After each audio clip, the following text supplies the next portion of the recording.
Greetings, I'm here to help you fix your Texas Instrument calculator where the buttons are no longer responding, or you have to keep pressing on them and they're hard to work. And it doesn't matter what model you have. This particular one is an Nspire CX, but you could have a different model. Doesn't matter which model that you have. So first thing I want you to do is just first to reset it. On some of the models, they'll have a reset button here on the back that you just hold down. You can use a paper clip or a safety pin or a little small flathead screwdriver like that, and you want to hold down that reset button for about 15 seconds, release, and see if that works. Next thing what I want you to do is remove the battery.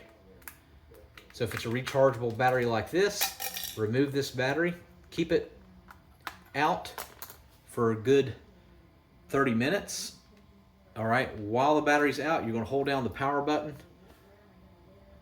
All right, for about 15 seconds, let go, put the battery back in, and see if that will fix the issue of the buttons not responding any longer.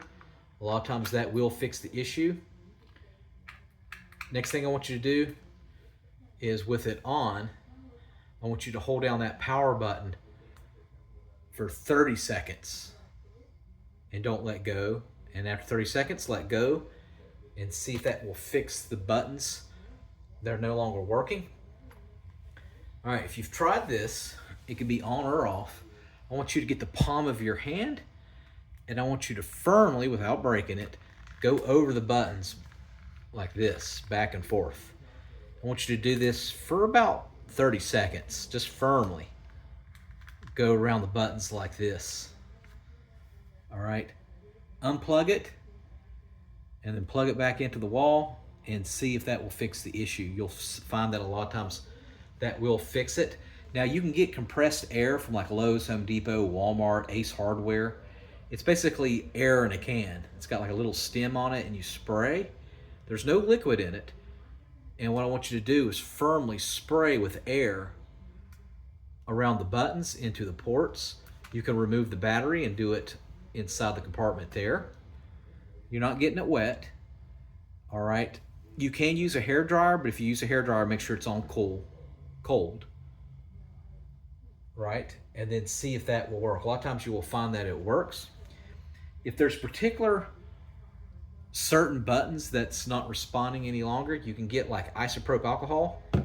So in this situation, what I would want you to do is remove the battery. Remove the battery. It's not getting any power, and get a little bit of rubbing alcohol. This is 70%, but it could be 90%, it doesn't matter. Get a small dab onto like a little Q-tip and go around the button that you're having an issue with. Firmly, like around like this.